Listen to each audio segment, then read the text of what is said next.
they threw him out of the studio for reasons that remain with The Who. And he tried to sneak back in. And when Townsend was singing that line, he was actually saying, I saw you trying to get back in. So there's a certain element of personal relationship in that particular song. But it did become a hit in America and almost established The Who as a credible band out in the States.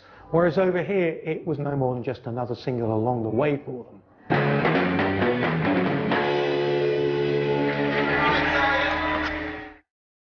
The success of Happy Jack was followed by the release of a quick one in December 1966.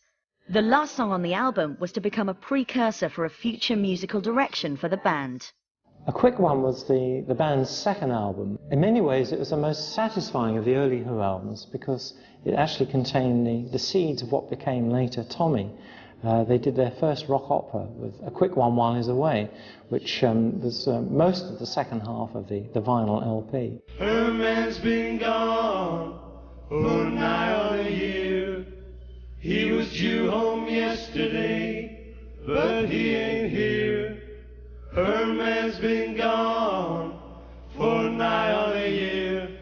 He was due home yesterday, but he ain't here.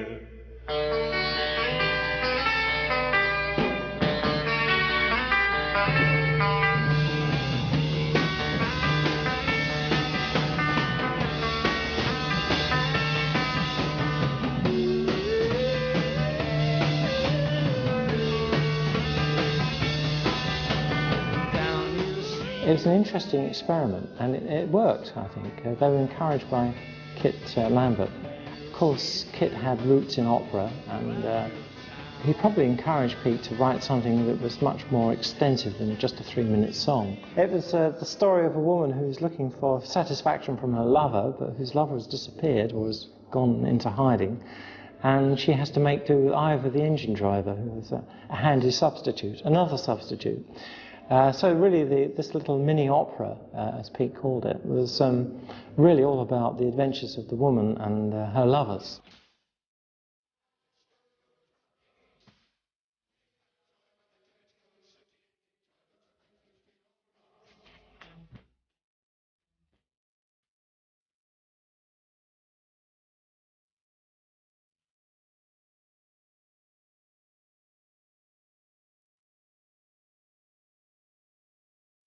There's lots of interesting sound effects at one point where Ivor the engine driver arrives surrounded by clouds of steam which are provided by Keith Moon's cymbals. Something that nobody would dare do now on a record.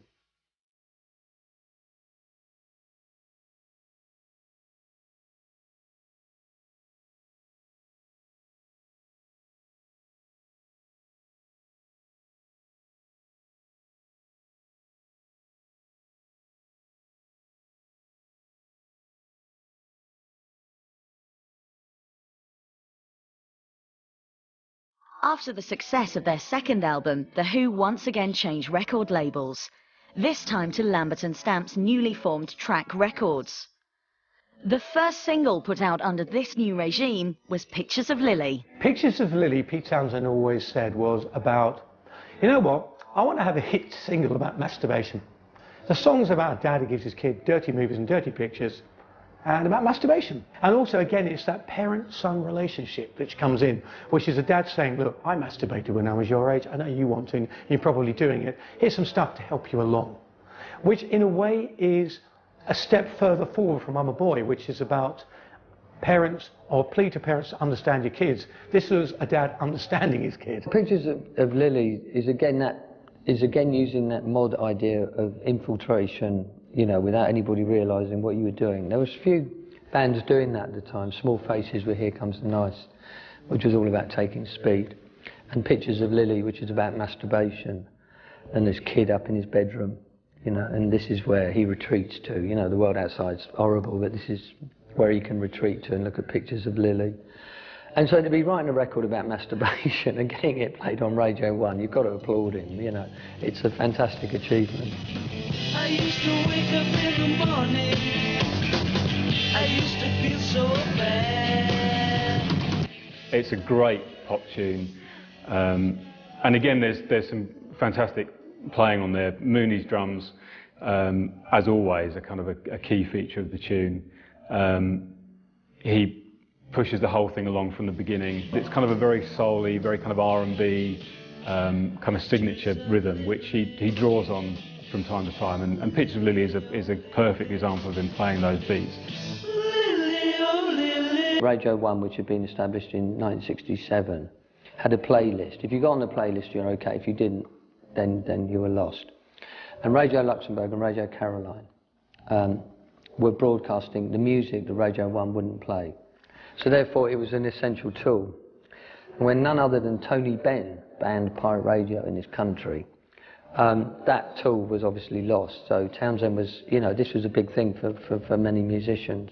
By the time they came to the Who Sellout, the Who came up with this concept of a pirate radio station, interspersing songs with adverts, some of which were real, like Heinz Beans, others of which they invented on the spot. But what the Who said was, now this is going to be a concert album, we're putting together our own pirate radio station. These are new songs from the Who, which are being aired on the pirate radio station, and interspersed in which we're going to have ads. And it's a great idea, and it works really well. This was their finest pop art moment, because the idea behind the album was, one, the Who was selling out to radio and to commercial things, and two, that they were using pirate radio as a way into, the album is a pirate radio, it's like a pirate radio station, and it starts off with an announcer and